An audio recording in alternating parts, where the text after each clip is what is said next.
2 दिन पहले दिल्ली एयरपोर्ट पर एक बहुत बड़े हादसे की प्लानिंग की गई थी और वो हादसा ऐसा कि अगर वो घटित हो जाता, तो हज़ारों लोगों की जानें जा सकती थी। फरीदाबाद से कुछ डॉक्टर गिरफ्तार किए गए, जिनके पास में विस्फोटक बनाने का सामान पकड़ा गया। 3 आतंकियों को गिरफ्तार किया गया है, गुजरात एटीएस के द्वारा। ऐसे ही एक्सप्लोसिव जो बरामद हुए फरीदाबाद के अंदर, जो अपने आप में बड़ी न्यूज़ बनी, और दिल्ली में धमाके। इससे ये पता चल रहा है कि हमारे देश में कुछ बड़े आतंकी हमलों की प्लानिंग चल रही थी, कुछ बड़ा करने की निरंतर प्लानिंग चल रही थी। कई फ्लाइट, मतलब सोचकर देखिए, दिल्ली दुनिया का 9वें नंबर का सबसे व्यस्त एयरपोर्ट है और ऐसे में हमारे स्टेशन पर, हमारे एयरपोर्ट पर जो फ्लाइट्स उड़ रही हैं, वो गोल-गोल घूमना शुरू कर दी हैं। अपनी जगह पर चक्कर काट रही हैं। उन्हें दिखाया जा रहा है यहाँ उतरो, लेकिन वहाँ पर कोई रनवे ही नहीं है। लेकिन सोचिए कि ये कितनी भीषण स्थिति पैदा करने का प्रयास था कि 12 घंटे तक पूरा की पूरा मामला बिगड़ गया। साइबर हैकर्स ने इस तरह का डेटा फ्लोट किया कि रास्ता लोग भूल गए, विमान गड़बड़ा गए। इस तरह से हवाई जहाज चक्कर काटने लगे, गोल-गोल घूमने लगे। सोचो 2 विमान आसमान में भिड़ जाते तो कितना बुरा हादसा होता। 6 और 7 तारीख के बीच में दिल्ली एयरपोर्ट पर हमारी लगभग 800 से अधिक फ्लाइट्स को उतरने में और चढ़ने में दिक्कत हुई। एक बार के लिए इसे टेक्निकल ग्लिच समझा गया। कहा गया कि कोई तकनीकी खराबी हो सकती है। इस तकनीकी खराबी के चलते एयरपोर्ट पर एक अव्यवस्था का माहौल रहा। दिल्ली एयरपोर्ट दुनिया के टॉप 10 एयरपोर्ट में शामिल है। आंकड़ों के हिसाब से चलें तो दुनिया में 9वें नंबर पर आता है, जहां पर सबसे ज्यादा मतलब यात्राएं होती हों। ऐसे में इंटरनेशनल एयरपोर्ट और डोमेस्टिक एयरपोर्ट पर बहुत ही बड़ी अव्यवस्था पनप गई। अव्यवस्था पनप गई, जो हेडलाइन बनी कि 800 फ्लाइट्स डिले हो गई हैं। 800 फ्लाइट्स डिले क्यों हुई? क्योंकि 800 फ्लाइट्स ऐसा नहीं था, जमीन पर थी तो उन्हें उठकर ऊपर जाना था। जो आसमान में थी उन्हें जमीन पर आना था, सवारियां उतारनी थी, नई सवारियां लेनी थी और फिर जाना था। एयरपोर्ट पर अचानक फ्लाइट्स का आना और फ्लाइट्स का जाना दिक्कत करने लग गया। कारण तलाशा गया कि दिक्कत क्या हो रही है फ्लाइट्स को अचानक। दिक्कत के बारे में 2 बातें पता चली। पहला, फ्लाइट्स को नीचे का एयर स्ट्रिप दिख ही नहीं रहा है। बोले सर फॉग हो गया होगा, बारिश हो गई होगी, धुआं हो गया होगा, वैसे भी प्रदूषण बहुत चल रहा है दिल्ली में। नहीं, हवाई जहाज जब जमीन पर उतरने की कोशिश कर रहा था, जब लैंड होने की कोशिशें कर रहा था, तो उसका जो डिस्प्ले था, उस डिस्प्ले पर उसे विजुअल्स ही नहीं दिखाई दे रहे थे, या विजुअल्स जो आ रहे थे वो फर्जी आ रहे थे। जहां पर उसका रनवे है, उस रनवे की जगह उसे खेत दिखाई दे रहे हैं, और जहां पर रनवे नहीं है, वहां पर उसे रनवे दिखाई दे रहा है। मतलब उसको जहां उतरना है, उस जगह उतरने के स्थान पर उसे कुछ और दिखाई दे रहा है। तो क्या पायलट्स का दिमाग खराब कर दिया गया? नहीं। पायलट्स उतरकर गर्दन निकालकर रनवे नहीं देखते हैं। पायलट्स अपने डिस्प्ले को देखते हैं, उनके विजुअल्स के आधार पर लैंड करते हैं। उनके अंदर का जो कॉकपिट है, उसमें जो उन्हें नज़ारे दिखते हैं, सिग्नल से प्राप्त नज़ारे जो होते हैं, उनके आधार पर वो लैंडिंग प्लान करते हैं। लेकिन घटना क्या घटी? उन्हें जो घटनाएँ, मतलब चीज़ें दिख रही थी, वो रिलेट ही नहीं कर पा रही थी। ऐसी स्थिति के पीछे जिम्मेदार कौन हो सकता है? निश्चित ही कोई साइबर हमला हुआ हो। इसे साइबर स्पूफिंग कहा जाता है, यानी कि जीपीएस स्पूक कर दिया गया है। अब ये जो घटना घटी, उस समय तो इसे केवल एक टेक्निकल ग्लिच मान करके ज़्यादा तवज्जो नहीं दी गई। लेकिन आज भारत के जो एनएसए हैं, भारतीय सुरक्षा नेशनल सिक्योरिटी एडवाइज़र हैं डोभाल साहब, उनकी टीम इस विषय की जाँच करने पहुँच रही है कि यार 6-7 तारीख को जो हुआ था, वो उस समय एक टेक्निकल ग्लिच मान लिया गया था, लेकिन ये टेक्निकल ग्लिच से कहीं ज़्यादा था। अगर आप कार में जीपीएस सिग्नल देखकर चलते हैं कि ये हमारी लोकेशन है जहाँ हमें पहुँचनी है, कई बार आप नहीं सुनते कि गूगल तो दिखा रहा था हाईवे से सीधी सड़क, लेकिन वहां पर पुल टूटा हुआ था और व्यक्ति जीपीएस सिग्नल देख करके जाकर पुल में गिर पड़ा। ऐसी स्थितियां देखते हैं ना आप। जीपीएस का जो आप डिस्प्ले देख रहे हैं, ऐसा ही डिस्प्ले हवाई जहाज को भी देखना होता है। हवाई जहाज को ज्यादा निर्भरता करनी होती है जीपीएस के ऊपर। आप और हम तो फिर भी आंखों से भी देख पाते हैं कि आगे क्या है। लेकिन फ्लाइट को बहुत ज्यादा डिपेंडेंट रहना होता है 2 प्रकार के सिग्नल्स पर। एक जो उसे एटीसी भेज रहा होता है, एयर ट्रैफिक कंट्रोल, और एक उसको जीपीएस जो भेज रहा होता है। एटीसी जीपीएस का डेटा और जमीन पर लगे हुए रडार के डेटा से मिक्स करके फ्लाइट को डेटा भेजता है। सोचकर देखिए कि जो डेटा फ्लाइट में जा रहा है, वो डेटा भी बायस कर दिया गया है। उसके अंदर भी कुछ ना कुछ माल फंक्शन कर दिया गया है। इस तरह की न्यूज़ निकल कर आना शुरू हुई। दिल्ली एयरपोर्ट के द्वारा आम जन को सूचित किया जाना शुरू हुआ कि भाई इंदिरा गांधी इंटरनेशनल एयरपोर्ट पर कुछ टेक्निकल ग्लिचेस आ गई हैं। एयरपोर्ट अथॉरिटी ने कहा कि जो हमारा ऑटोमेटिक मैसेज स्विचिंग सिस्टम है, अब ये क्या होता है? जैसे मान लीजिए कि एक फ्लाइट आनी है और दूसरी जानी है, तो इसको अगर आप अपने आसानी तरीके से करने लगे, तो फ्लाइट वाले को आप फ़ोन पर इन्फॉर्मेशन दे रहे होते हैं, हाँ भाई उतर जा, हाँ भाई चला जा। एक फ़िल्म है भारत में काफ़ी प्रचलित है, धमाल मूवी, जिसके अंदर विजय राज हैं और वो एटीसी पर टावर पर बैठे हुए हैं और वो सूचना दे रहे होते हैं फ्लाइट को उतरने की कि उतरने का सही समय नहीं, ये बटन दबाना था, ये नहीं दबाना था। बड़ा ही कॉमेडी सीन है। हालाँकि मेरा आज कॉमेडी के बारे में विषय नहीं है बताने का, लेकिन फिर भी एटीसी जो है वो फ्लाइट को सूचना दे रहा होता है। जब छोटा एटीसी होता है यानी कि कम फ्लाइट उतरनी होती है तो वो काम मैनुअली हो जाता है। लेकिन सोचिए ना 800 फ्लाइट्स डिले हो गई हों 24 घंटे के अंदर, इसका मतलब है कि 800 फ्लाइट तो उतरना तय था। तो 1 घंटे की औसत के हिसाब से भी अगर आप देखो तो कम से कम 30 से 35 फ्लाइट 1 घंटे में उतरनी थी। और जब 1 घंटे में इतनी फ्लाइट उतरनी थी, तो हर फ्लाइट का टेक ऑफ, लैंडिंग, रनवे पर लोकेशन, उनके लिए बे बनाना, उनका उड़ना, ये सब काम संचालित करने में तकनीकी की आवश्यकता पड़ती है। इसे करने के लिए ऑटोमैटिक मैसेज स्विचिंग सिस्टम इस्तेमाल लिया जाता है, जिसमें सारी चीज़ें ऑटोमैटिक अपडेट हो रही होती हैं। पायलट्स बता देते हैं कि हाँ भाई, हम लैंड हो गए हैं, तो वो सूचना खट से अंदर चली जाती है। दूसरा पायलट जैसे ही अपडेट होता है कि भई हमने उड़ान भर ली है, तो वो मैसेज अपडेट हो जाता है। ऑटोमैटिक सारी चीज़ें हो रही होती हैं, डेटा आ रहा होता है और इससे आसानी होती है एटीसी को मैनेज करने में। लेकिन यही सिस्टम गड़बड़ा गया। तो ना केवल जो पायलट की स्क्रीन पर दिख रहा है, वो गड़बड़ा गया, अपितु जिस मैसेजिंग के थ्रू ये सारा काम फैसिलिटेट होता है, वो भी गड़बड़ा गया, जिससे मैनुअल काम करना पड़ा। यानी कि इंसानों को जुट-जुट करके कि हाँ भाई, इस फ्लाइट को आने दो, हाँ भाई, इस फ्लाइट को जाने दो, एक बार में सारा कियोस्क क्रिएट हो गया। फ्लाइट डिले होने लगी, बहुत सी फ्लाइट्स को कैंसल होना पड़ा। तो आप यहाँ देख सकते हैं इंडिगो की तरफ से ये मैसेज है, स्पाइस जेट की तरफ से मैसेजेस हैं, तमाम प्रकार की फ्लाइट्स ने मैसेज देने शुरू किए कि भाई कुछ टेक्निकल ग्लिचेस के चलते फ्लाइट डिले है, क्योंकि अब मैनुअली करना पड़ रहा है। लेकिन इससे बड़ी चिंता का विषय ये है कि आसमान में इतनी सारी फ्लाइट्स उड़ रही हैं, लेकिन वो रास्ते में नहीं टिक पा रही हैं। सोचकर देखिए कि आप दिल्ली आ रहे हो और आपके पास में फ्यूल की मान लीजिए कमी है, तो वो फ्लाइट क्या करेगी? वो फ्लाइट कहीं न कहीं तो भटकेगी। भटकेगी, किसी दूसरे एयरपोर्ट पर जाने का प्रयास करेगी, हो सकता है वहाँ ना जा पाए तो रास्ते में क्रैश हो जाए। हद दर्जे की बात तो ये है कि कई फ्लाइट, मतलब सोचकर देखिए, दिल्ली दुनिया का 9वें नंबर का सबसे व्यस्त एयरपोर्ट है और ऐसे में हमारे स्टेशन पर, हमारे एयरपोर्ट पर जो फ्लाइट्स उड़ रही हैं, वो गोल-गोल घूमना शुरू कर दी हैं। अपनी जगह पर चक्कर काट रही हैं। उन्हें दिखाया जा रहा है यहाँ उतरो, लेकिन वहाँ पर कोई रनवे ही नहीं है। फ्लाइट रनवे पर आने की प्रयास में है, एटीसी मना कर दे रहा है क्योंकि सिस्टम काम नहीं कर रहा है। मतलब स्थिति सोचिए और जो यात्री सफर कर रहे हैं, उनकी व्याकुलता सोचिए। जब आप फ्लाइट में सफर करेंगे तो आपको महसूस होगा कि फ्लाइट लैंडिंग के समय जब होती है तो सबके मन में एक एंग्जायटी होती है। आप लैंड करते-करते आ गए, अचानक आपको कहा जा रहा है नहीं टिकना है, फिर हवा में उड़ गए, अब अनिश्चितता का माहौल है। फ्लाइट को चलाने वाला पायलट समझ नहीं पा रहा है। हमने अभी थोड़े दिन पहले जो गुजरात में अहमदाबाद में हादसा हुआ एयर इंडिया विमान का, उससे पूरा देश स्तब्ध था। सोचिए 800 फ्लाइट को एक साथ अगर बाधित कर दिया जाए, तो कितने बड़े हमले की साजिश हो सकती है। अब ये विषय जिसको हम टेक्निकल ग्लिच मान रहे थे, कि साहब हो सकता है एटीसी को मैसेज देने में दिक्कत आ गई हो, कोई सॉफ्टवेयर मिस्टेक हो गई हो। धीरे-धीरे पता चलता है कि इसके सिग्नल्स को तोड़-मरोड़ दिया गया था। कैसे?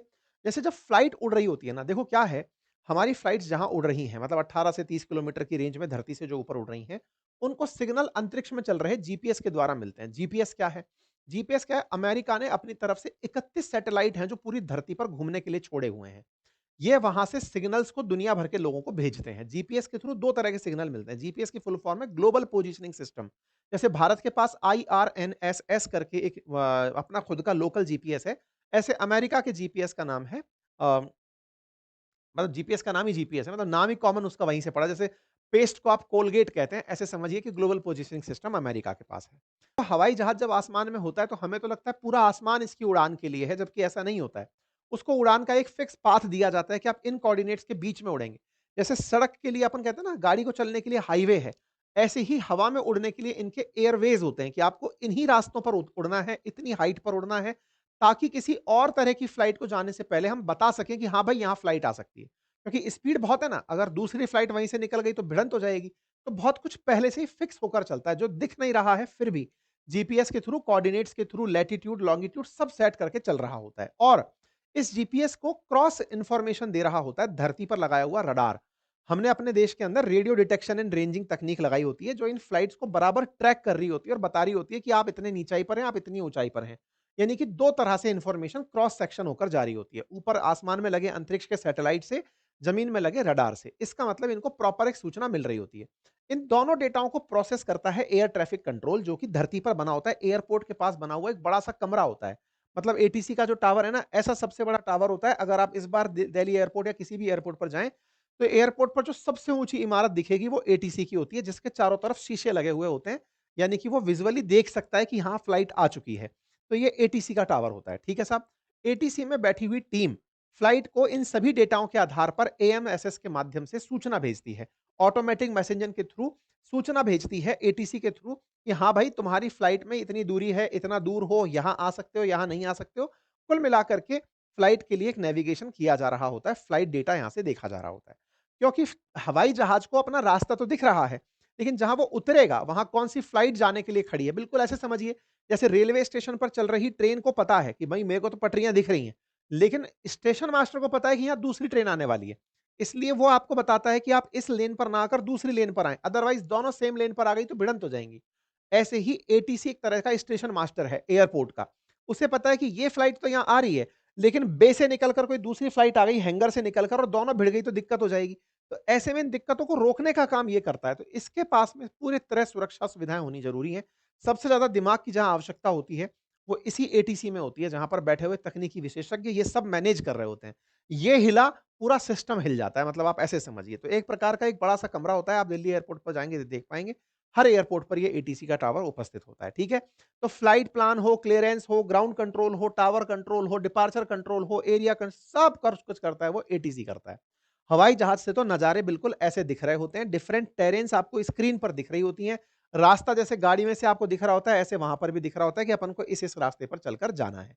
हवाई जहाज के कॉकपिट में बैठी हुई जो व्यवस्थाएँ हैं, वो ऐसी होती हैं, आगे से बस रोशनी ही आ रही है, रनवे देखने की आपके पास इतनी आज़ादी नहीं होती कि आप उतर कर देख लें कि हाँ, नीचे कोई आ तो नहीं गया, नहीं। एटीसी आपको बताता है सब क्लियर है, चलते जाओ, ठीक है साहब?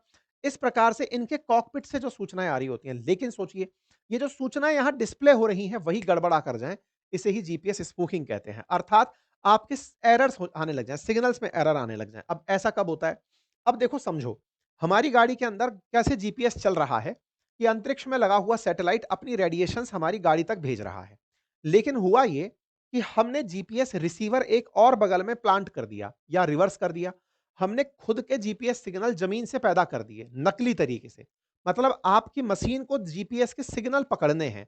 जो अंतरिक्ष से आ रहे सिग्नल्स हैं, उन्हें आपकी मशीन को पकड़ना है। मैंने लेकिन एक चालाकी चली। मैंने सेम वैसे ही सिग्नल ज़मीन पर कहीं मशीन लगाकर प्रोड्यूस किए, क्योंकि मुझे पता है कि आपकी मशीन केवल सिग्नल पकड़ती है। वो सिग्नल अंतरिक्ष से आ रहा हो या कहीं आस-पास से, उसका कोई महत्व नहीं है। ऐसे में आपने नकली सिग्नल पैदा किए और नकली सिग्नल पैदा करके आपकी मशीन को दे दिए। तो मशीन ने उन्हें ही सच मान लिया और सैटेलाइट के जो कमज़ोर सिग्नल आ रहे हैं, उनको उसने अवॉइड कर दिया कि कमज़ोर को नहीं, मज़बूत सिग्नल लेके चलेंगे। बस इसी से ही जीपीएस स्पूफिंग हो जाती है। अर्थात नकली जानकारी को मुख्य जानकारी बना देना, फर्जी डेटा इतना सारा भर देना कि आपको वो डेटा सही लगने लगे। गोबल्स थ्योरी है, झूठ को घुसा दो। अब इसी प्रकार से ये जो लोग देश के अंदर साइबर हमले प्लान करते हैं, ये क्या करते हैं, ये ऐसे ही फर्जी डेटा को फ्लोट मार देते हैं और वो मशीन जो है जीपीएस की गाड़ी में लगी हुई या हवाई जहाज में लगी हुई, वो उन सिग्नल्स को पकड़ लेती है और उनको पकड़कर उसे ओरिजिनल डेटा समझ में नहीं आता और वो नकली डेटा की तरफ चलने लगती है। लेकिन हाँ, जब ये ऐसा होने लगता है तो फ्लाइट के अन्य सिस्टम जैसे रडार, वो बताता है कि आप रास्ता भटक गए हो। तो पायलट को पता चलता है कि भाई साहब हमको तो दिखा रहा है कि ये सही है। तो नीचे से एटीसी बोलता है, अरे भाई रडार पर गलत दिखा रहे हो, तुम गलत चले गए हो। तो ऐसे में फिर इनको तुरंत कहा जाता है कि गलती हो चुकी है, स्पूफ हो गया है, तुम्हारे साथ किसी ने वो कर दिया है, दिक्कत खड़ी कर दी है, मैनुअल मोड पर शिफ्ट हो जाओ। तो फिर ये मैनुअल ट्रांज़ैक्शन पर शिफ्ट हो जाते हैं, फिर टेलीफ़ोनिकली हाँ जनाब पहुँच जाएँ क्या? आ जाएँ क्या? हम कितना ऊँचाई पर उड़ रहे हैं ज़रा देख कर बताइए, रडार का देख कर बताइए, उस तरह की फिर इनके साथ कन्वर्सेशन होने लगते हैं, ठीक है? तो मैनुअली होने में फिर दिक्कतें आती हैं, लेकिन सोचिए कि ये कितनी भीषण स्थिति पैदा करने का प्रयास था कि 12 घंटे तक पूरा की पूरा मामला बिगड़ गया। साइबर हैकर्स ने इस तरह का डेटा फ्लोट किया कि रास्ता लोग भूल गए, विमान गड़बड़ा गए। इस तरह से हवाई जहाज चक्कर काटने लगे, गोल-गोल घूमने लगे। सोचो 2 विमान आसमान में भिड़ जाते तो कितना बुरा हादसा होता। तो उम्मीद है कि आपको जीपीएस स्पूफिंग समझ में आई हो और इस स्पूफिंग को करने का तरीका समझ में आया हो। जीपीएस स्पूफिंग क्या पहली बार हुई? नहीं, कई बार प्रयास हुए हैं ऐसे। नवंबर 2023 से 25 के बीच में 465 बार हो चुका है। अमेरिका, रशिया, चाइना सभी बड़े देश जीपीएस स्पूफिंग जानते हैं, करते हैं।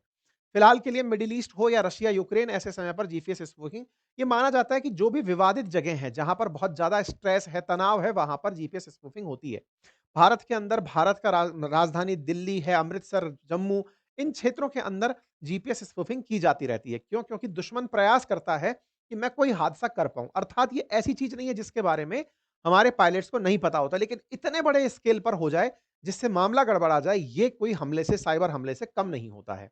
अब सवाल बनता है दुनिया के और देश जानते हैं तो वो क्यों यूज़ करते हैं इसका? जैसे रूस के द्वारा अक्सर जब पुतिन यात्रा कर रहे होते हैं ना, तो पुतिन की यात्रा को सुनिश्चित करने के लिए ताकि कोई ड्रोन जाकर पुतिन पर हमला ना कर दे या दूसरा कोई फाइटर जेट आकर हमला ना कर दे, वो पुतिन को सुरक्षा देने के लिए जीपीएस स्पूफिंग करते हैं। कि दिल्ली में धमाके होते हैं या धमाका होता है और वो धमाका जिसमें लोगों की जान चली जाती है, तो फिर अचानक दिमाग दौड़ने लगता है, यार दिल्ली में धमाका हुआ, आरडीएक्स बरामद हुआ, जीपीएस स्पूफिंग हुई, ये सब आपस में तो कनेक्टेड नहीं है। इसी वजह से एनएसए ने अपने स्तर पर इस जीपीएस स्पूफिंग की आज आईजीआई एयरपोर्ट पर जांच बिठा दी है। हमारे डोभाल साहब की टीम ने पहुंच करके इस पर विषय पर जांच बिठाना शुरू किया कि कहीं और गड़बड़ तो इस मामले के अंदर नहीं थी। अब मैं आपको यहां पर एक जानकारी और दे देता हूं। फिलहाल एयर इंडिया के साथ-साथ जो और घटनाएं घटित हुई हैं, वो क्या है? हाल ही में 3 आतंकियों को गिरफ्तार किया गया है, गुजरात एटीएस के द्वारा। ऐसे ही एक्सप्लोसिव जो बरामद हुए फरीदाबाद के अंदर, जो अपने आप में बड़ी न्यूज़ बनी और दिल्ली में धमाके। इससे ये पता चल रहा है कि हमारे देश में कुछ बड़े आतंकी हमलों की प्लानिंग चल रही थी, कुछ बड़ा करने की निरंतर प्लानिंग चल रही थी, लेकिन जो हमारी सजगता थी या जिस तरह से हम लोग सचेत थे, हम इन हमलों को टालते चले जा रहे थे। लेकिन हाँ, इतने बड़े स्केल पर जब प्लानिंग चल रही हो, ध्यान बटाने का प्रयास चल रहा हो, उस समय पर ये जो हमला हुआ है दिल्ली के अंदर, ये निश्चित ही देश के लिए एक सोचने का विषय है। इस पर जैसे ही कोई अपडेट आता है, मैं आप लोगों को अंकित इंस्पायर इंडिया पर देने का प्रयास करूँगा। फिलहाल के लिए भारत के प्रधानमंत्री का मैसेज स्पष्ट है कि इसके पीछे के जो षड्यंत्रकारी हैं, उन्हें बख्शा नहीं जाएगा। ये बात उन्होंने भूटान में खड़े होकर कही है। इसका मतलब देश पूरी तरह से all those responsible will be brought to justice, ये प्रधानमंत्री का संदेश है। अर्थात जो भी जिम्मेदार हैं, उनको बख्शा नहीं जाएगा। ठीक है साहब? आप लोग इस विषय पर क्या सोचते हैं? अपनी राय ज़रूर रखें। चैनल पर नए हैं तो सब्सक्राइब कर लें और